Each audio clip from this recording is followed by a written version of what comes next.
Hello everyone, आप सभी का बहुत स्वागत है। दोस्तों, हम जब हमारे फ्रेंड्स के साथ होते हैं तो बहुत सारी टॉपिक पे हमारी बातें होती है। तो एक बात जो मुझे कई बार सुनने को मिलती है वो है कि तुम जो भगवत गीता के बारे में बातें करती हो, बहुत सारे एग्जाम्पल्स देती हो, तो वो सुनने में तो अच्छा लगता है, मगर जब भी हम गीता पढ़ने जाते हैं तो हमें कुछ भी समझ में नहीं आता, हमसे पढ़ा ही नहीं होता। सबसे बड़ी प्रॉब्लम जो है वो है हमारा मन नहीं लगता। तो दोस्तों, ये जो प्रॉब्लम है हमारा मन नहीं लगता, ये किसी एक का प्रॉब्लम नहीं है, ये हम सब का प्रॉब्लम है।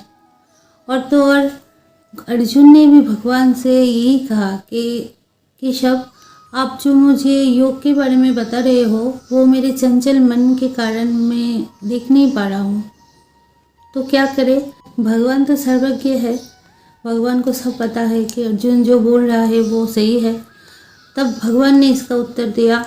श्रीमद् भगवद गीता के 6 अध्याय के 35वें श्लोक में भगवान ने कहा, असंशयम महाबाहो मनोदुर्निग्रहम चलम अभ्यासेन तु कौन्तेय वैराग्येन च गृह्यते।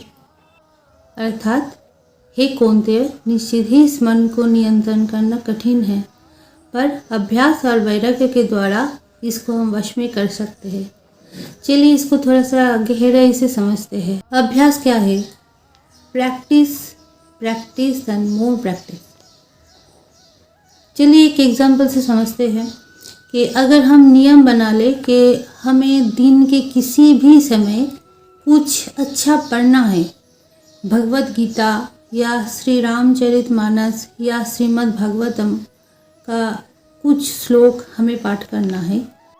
मन जाता है तो जाए, हम बैठेंगे और पाठ करेंगे।